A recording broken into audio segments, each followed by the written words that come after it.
Doctor Mohammad ইউনূসের সরকারের হাল হকিকত কি? এই সরকার কতদিন টিকবে, কিংবা এই সরকার কতদিন ক্ষমতায় থাকতে চায়? সামনে যে নির্বাচনের কথা বলা হচ্ছে, সরকার কি আসলে আন্তরিকভাবে সে নির্বাচন দিতে চাচ্ছে?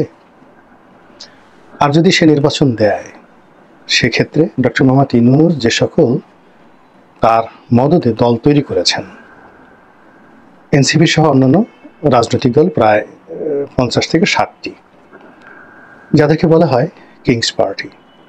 কিংস পার্টির আগে কিংস পার্টির ফাদার হিসেবে তিনি 3 থেকে 4টি বড় বড় রাজনৈতিক দলকে তৈরি করে ফেলেছেন। তারা বিএনপি এবং আওয়ামী লীগের মতো অত বড় দল নয়, তবে নিঃসন্দেহে রাজনীতির যে অভিজ্ঞতা, সারা দেশে তাদের যে সাংগঠনিক তৎপরতা, এবং একটা রাজনৈতিক দলের জন্য সবচেয়ে বেশি যেটি দরকার সেটি হলো অর্থনৈতিক, যাকে বলা হয় সক্ষমতা। এরকম 2 থেকে 3টি রাজনৈতিক দলকে এনসিপি এবং কিংস পার্টির মুরব্বী হিসেবে ডক্টর মোহাম্মদ ইউনূস অত্যন্ত সুকৌশলে প্রতিষ্ঠিত করে ফেলেছেন আমাদের রাষ্ট্র ব্যবস্থায় এবং আমাদের সরকার ব্যবস্থায়। এর বাইরে সাপোর্ট হিসাবে, মানে এনসিপি, কিংস পার্টি, তার সঙ্গে তাদের মুরব্বী 2 থেকে 3টি দল, তাদেরকে আবার ডান দিকে এবং বাম দিক থেকে সাহায্য সহযোগিতা করার জন্য বাংলাদেশের প্রচলিত রাজনীতিতে যে সকল দল বেশ অভিজ্ঞ, যারা অনেকে ক্ষমতা এসেছে, ক্ষমতার অংশীদার হয়েছে, আবার অনেকে ক্ষমতা আসেনি বটে, তবে তাদের যোগ্যতা এবং অভিজ্ঞতা নিয়ে কোনো রকম সন্দেহ নেই। যেমন ধরুন জাতীয় পার্টি কিংবা বাংলাদেশ কমিউনিস্ট পার্টি। এই দুটো সংগঠনকে ডক্টর মোহাম্মদ ইউনূস এখন পর্যন্ত আক্রমণ করেননি। ফলে তার যে রাজনৈতিক মাস্টার প্ল্যান, সেই মাস্টার প্ল্যানের ডান দিকে জাতীয় পার্টি, বাম দিকে কমিউনিস্ট পার্টি, সেখানে অতন্ত্র প্রহরী হিসেবে আগামী দিনে যদি তাকে সহযোগিতা করে, এতে আশ্চর্য হওয়ার কিছু থাকবে না।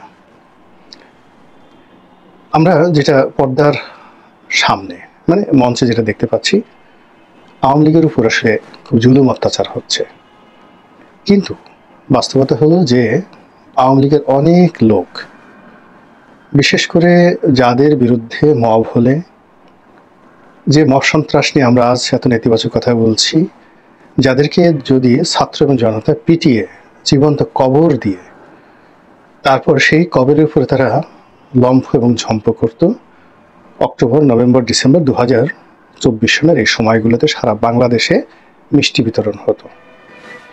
এরকম বিতর্কিত, দুর্নীতিবাজ এবং যারা দেশের শত্রু, তারা যে কিভাবে সীমান্ত পাড়ি দিয়ে সারা দুনিয়াতে ছড়িয়ে পড়েছে, যা কিনা আমাদের পুরো রাজনৈতিক অঙ্গনকে অস্থির করে তুলেছে। এখন যারা এভাবে পালিয়ে গেছে, তারা কি সরকারকে সহযোগিতা করছে, আওয়ামী লীগকে করছে না বিএনপিকে করছে? তারা কি দেশকে অস্থিতিশীল করতে চাচ্ছে, নাকি বাকি জীবন নীরবে নিভৃতে কাটাতে চাচ্ছে? এই সমস্ত বিষয় নিয়ে এখনো প্রকাশ্যে আলোচনা শুরু হয়নি, কিন্তু খুবই জরুরি ভিত্তিতে এই বিষয়গুলো নিয়ে আলোচনা করা দরকার। একজন রাজনীতিবিদ, খুব তরুণ একজন রাজনীতিবিদ, তিনি বলছিলেন, রাজনীতিবিদ নয়, সঙ্গীত শিল্পী, একজন সঙ্গীত শিল্পী, খুবই বিতর্কিত। তিনি যেটা বলছিলেন যে টাকার চাইতে আকর্ষণীয় কোনো হেরোইজম বা হিরোইজম নেই। আমরা যে সেলিব্রিটি হতে চাই, বা আমরা যে সাহসী হতে চাই, বীরত্ব দেখাতে চাই, তো সেক্ষেত্রে বর্তমানে জমানাতে টাকা হলো সবচেয়ে বড় মাপকাঠি।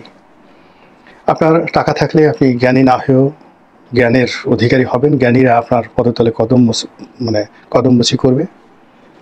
আপনি রূপবান বা রূপবতী না হলেও কেবল অর্থ রয়েছে, আপনি পৃথিবীর সবচেয়ে সুন্দর রমণীকে বিয়ে করতে পারবেন। অথবা আপনি যদি 60 বছর বা 70 বছরের বুড়িও হন, আপনার যদি অনেক টাকা থাকে, আপনি 20-22 বছরের সেই যুবককে আপনার শয্যার সঙ্গী হিসেবে পেয়ে যাবেন।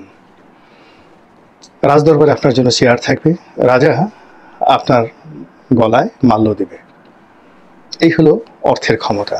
এটি কেবল এখন নয়, যেদিন থেকে অর্থ ব্যবস্থা শুরু হয়েছে সেদিন থেকেই এই দুরাচারটি চলে আসছে রাষ্ট্রতে, রাজনীতিতে, সমাজে, সংসারে, সব ক্ষেত্রে। অবাক করার ব্যাপার হলো এই মুহূর্তে বাংলাদেশের নাগরিকদের মধ্যে সবচাইতে বেশি টাকা পয়সা, ধন ও সম্পদ এগুলো আওয়ামী লীগের লোকদের আছে। কেউ পালিয়ে আছেন, কেউ পালাননি, কিন্তু টাকা তাদের হাতে। আর সেই টাকার পেছনে কিভাবে পঙ্গপালের মতো রাজনৈতিক দলের নেতারা ছুটছে, কিভাবে বেহায়ার মতো সেই টাকার স্বাদ নেওয়ার জন্য, টাকার ভাগ নেওয়ার জন্য তারা ঘুরছে। আওয়ামী লীগ নেতাদের অনেকগুলো 5 স্টার হোটেল ছিল, অনেকগুলো টেলিভিশন চ্যানেল ছিল বা আছে, অনেকগুলো ব্যবসা প্রতিষ্ঠান থেকে শুরু করে আরও অনেক কিছু, ব্যাংক, বিমা। একটি জায়গাতেও আওয়ামী লীগের স্বার্থ ক্ষুণ্ণ হয়নি।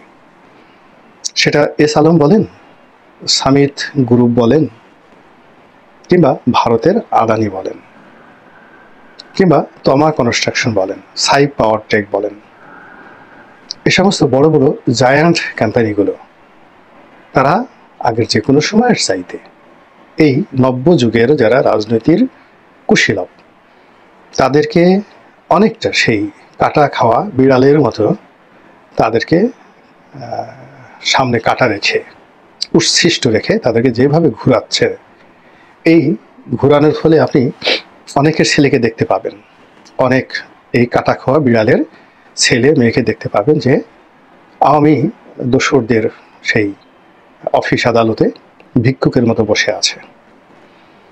অনেক বর্তমান কাটা খাওয়া বিড়ালকে দেখতে পাবেন আওয়ামী দোসরদের সাথে দেখা করার জন্য সিঙ্গাপুর, ব্যাংকক, দুবাইতে তারা ছুটোছুটি করছে।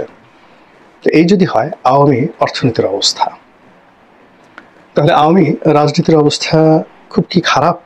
আপনার কি মনে হয়?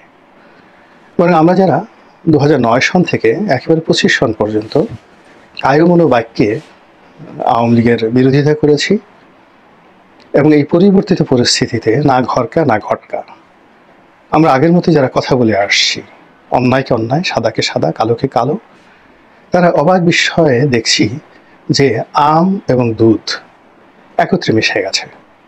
সেই বর্তমান জমানাতে যাদের হাতে ক্ষমতা, আগামীতে যাদের হাতে ক্ষমতা আসবে, অতীতে যাদের হাতে ক্ষমতা ছিল, সবাই মিশে গেছে। অল্প কিছু লোক যদি ধরেন বাংলাদেশে অনেক লোক আছে, আমি ক্ষুদ্র গোলাম মোল্লা রনি আছি, নুরুল কবির সাহেব আছেন, তৃতীয় মাত্রার জিল্লুর সাহেব আছেন, একটা স্ট্যান্ডার্ড মেনটেন করে, এটা লেভেল মেনটেন করে আমরা যে কথাবার্তা বলে যাচ্ছি, আমাদের কি হলো বা আমাদের কি হবে, এটা নিয়ে আমরা কখনো চিন্তা ভাবনা করিনি। আমরা যেভাবে আছি সেভাবে বলে যাচ্ছি এবং আলহামদুলিল্লাহ আমি এতে খুশি, যেটা বলছিলাম। তো এই যে একটা রাজনীতির ঘূর্ণিপাক, রাজনীতির একটা জটিল অঙ্ক, সেই জটিল অঙ্কের মধ্যে সবচেয়ে বেশি বিপদে আছেন ডক্টর মোহাম্মদ ইউনূস এবং তার যারা ঘনিষ্ঠজন, যারা এই রাজনীতির কূটকৌশলের মধ্যে কখনো পড়েননি, যারা রাজনীতির সেই কূটকৌশলের অংশীদার হতে চাননি এবং রাজনীতির ক্রিয়ানক হিসেবে কখনো দালালি তারা করেননি, কিন্তু নিয়তির নির্মম পরিহাসে তারা রাজনীতির একেবারে শীর্ষ পদে এসে বসে গেছেন।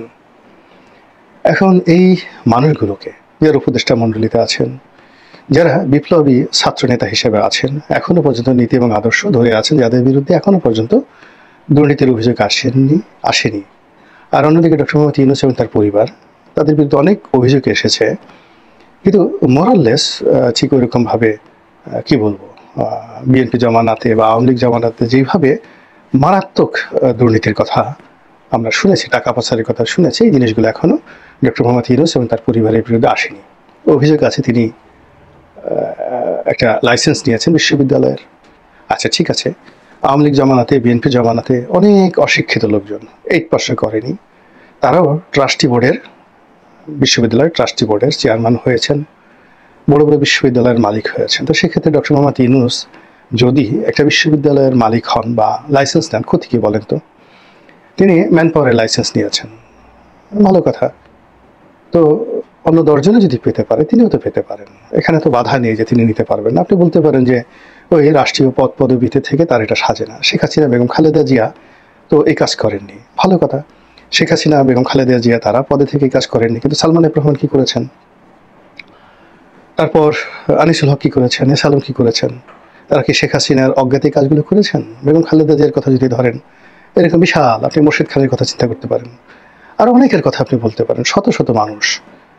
তো যাদের বিরুদ্ধে দুর্নীতি দমন কমিশনের অভিযোগ সারা বাংলাদেশে, মানে যদি বলা হয় যে সত্যিকার অর্থে robotic, mathematic and collective corrupted লোক কোন দলে বেশি, আপনি দেখবেন যে তারাই এখন এই সমাজে দাপট চালাচ্ছে। তো এই দিক থেকে ডক্টর মোহাম্মদ ইউনূসের যে আন্ডা, বাচ্চা, ডাল, পালা, আত্মীয় স্বজন, তারা এখন পর্যন্ত এই গত 10 মাসে ওভাবে দেশে টাকা পাচার করা, টেন্ডারবাজি করা, দুর্নীতি করা, এগুলোর মধ্যে এইভাবে জড়াননি। 2-4 জন উপদেষ্টার এপিএস বা উপদেষ্টাদের বিরুদ্ধে অভিযোগ আসছে এই পর্যন্ত। তো তারপরেও আমরা ডক্টর মোহাম্মদ ইউনূসের ব্যাপারে অধৈর্য হয়ে পড়েছি। তার সম্পর্কে যে কোনো নেতিবাচক কথা শোনার জন্য আমাদের মন উথাল পাথাল করে, এবং এটা আমাদের একটা অভ্যাস। বাংলাদেশে বসে সীমিতভাবে অল্প লোক তার বিরুদ্ধে কথাবার্তা বলছে। দেশের বাইরে থেকে আওয়ামী লীগের লোকজন খুবই আজেবাসে ভাষায় গালাগাল করছে, কিন্তু এগুলো শ্রুতিমধুর নয়, ওগুলো শোনা যায় না, ওইগুলো কোনো অডিয়েন্স নাই। অনেক বড় বড় মন্ত্রী, এমপি তারা ডক্টর মোহাম্মদ ইউনূসকে গালাগাল করছে, কিন্তু 300-400 লোকের বেশি সেগুলো দেখছে না। কিন্তু যারা মানে বলতে পারেন এবং যাদের অডিয়েন্স আছে, দর্শক আছে, তো তাদের মধ্যে কলকাতার অনেকগুলো বাংলা মিডিয়া রয়েছে, তারপরে ইংরেজি মিডিয়া রয়েছে, দিল্লির অনেকগুলো মিডিয়া রয়েছে। তারা ডক্টর মোহাম্মদ ইউনূসের সর্বনাশ ঘটানোর জন্য, তার বিরুদ্ধে যত অপপ্রচার রয়েছে সেই অপপ্রচার করার জন্য প্রাণান্ত চেষ্টা তারা চালিয়ে যাচ্ছে, এবং ডক্টর মোহাম্মদ ইউনূস এই বেচারাকে একেবারে অসহায় বানিয়ে ফেলেছে। এখন ডক্টর মোহাম্মদ ইউনূসের পক্ষে কথা বলার জন্য সবেধন নীলমণি 2-3 জন লোক আছে দেশের বাইরে।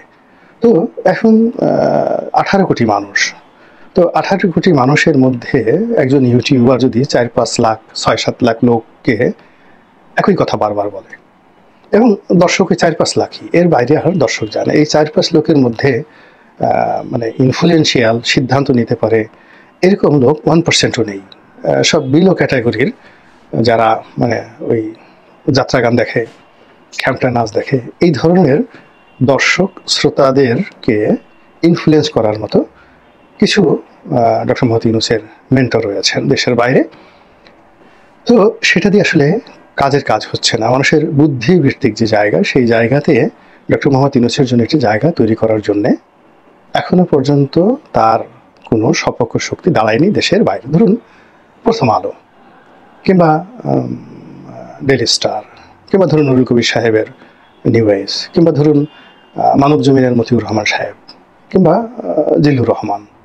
তো এই মানুষগুলো যদি জাস্ট একটা কথা বলেন, তার দর্শক যদি মাত্র 100 জন হয়, এটার যে গুরুত্ব এবং এটার যে ওজন, তো সেক্ষেত্রে খুল্লাম যারা কথাবার্তা বলেন, তারা যদি 1 কোটি লোকের মধ্যেও তাদের সেই খিস্তি খাওয়ার কারো পক্ষে বা বিপক্ষে পৌঁছে দেন, ওটার সমান গুরুত্ব পায় না। বোঝার চেষ্টা করুন, যদি এক পাল্লায় আপনি 1 রতি বা 1 ভরি স্বর্ণ রাখেন, খুবই অল্প, আর অন্য পাল্লায় যদি সোনা, তামা, সেটা যদি কয়েক মণ রাখেন, ওজন যাই হোক না কেন মূল্য কিন্তু সমান হয় না। তো তদ্রূপ সমাজে যারাই রাজনীতি করেছেন, রাজনীতিতে টিকেছেন এবং বড় হয়েছেন, তারা ওইভাবে যাদের কথার গুরুত্ব রয়েছে তাদেরকে পাশে রাখার চেষ্টা করেছেন। জিয়াউর রহমান বলেন, বঙ্গবন্ধু বলেন, এরশাদ বলেন, এরশাদ প্রাণান্ত চেষ্টা করে বুদ্ধিজীবীদেরকে তার পক্ষে রেখেছিলেন। তার সঙ্গে সৈয়দ আলী হাসান সাহেব ছিলেন, অধ্যাপক বারী ছিলেন, কবি শামসুর রহমান সাহেব ছিলেন, আরও অনেক বিখ্যাত মানুষদেরকে তিনি তার পাশে রেখেছেন, এবং তিনি অত্যন্ত সফলভাবে তার সুকর্মগুলোকে তুলে ধরতে পেরেছিলেন, কুকর্মগুলোকে আড়াল করতে পেরেছিলেন। তো যেটা বলছিলাম যে ডক্টর মোহাম্মদ ইউনূসের সেই অবস্থা না থাকার কারণে কলকাতার যে সকল প্রচার যন্ত্র রয়েছে তারা অনবরত তাকে বরখাস্ত করছে, তাকে ছুটি দিচ্ছে, তার বিদায়ের ঘণ্টা বাজাচ্ছে, তার জায়গায় শেখ হাসিনাকে বসাচ্ছে। আর নিত্য নতুন, মানে সে গুজব কি, আপনি কলকাতাতে যে সমস্ত লোকজন রয়েছেন, দেখতে শুনতে মনে হয় যেন তারা একেবারে নরেন্দ্র মোদীর টিচার বা দিল্লি বিশ্ববিদ্যালয়ের ভাইস চ্যান্সেলর, এরকম সিরিয়াসলি ভাবে মানে অনবরত এইভাবে মিথ্যা কথা বলে যাচ্ছেন, যেগুলো শোনা যায় না। কিন্তু বাস্তবতা হলো তাদের সেই কথা অভিব্যক্তির কারণে, যুক্তির কারণে, তারপরে উপস্থাপনার কারণে অনেকের কাছে বিশ্বাসযোগ্য হয়ে পড়ছে। আর যখন ডক্টর মোহাম্মদ ইউনূসের কর্মকাণ্ড সম্পর্কে মানুষের এরকম সন্দেহ তৈরি হচ্ছে, ধীরে ধীরে এটি প্রশাসন বলেন, রাষ্ট্রযন্ত্র বলেন, জনগণের সমর্থন বলেন, সব জায়গাতে একটা দূরত্ব তৈরি করে ফেলছে, যা কিনা আমাদের রাষ্ট্রের যে অগ্রযাত্রা, সেই অগ্রযাত্রার জন্য একটা বিরাট হুমকি। আল্লাহ আমাদের সবাইকে হেদায়েত দান করুন এবং হেফাজত করুন। আসসালামু আলাইকুম ওয়া রাহমাতুল্লাহি ওয়া বারাকাতুহু।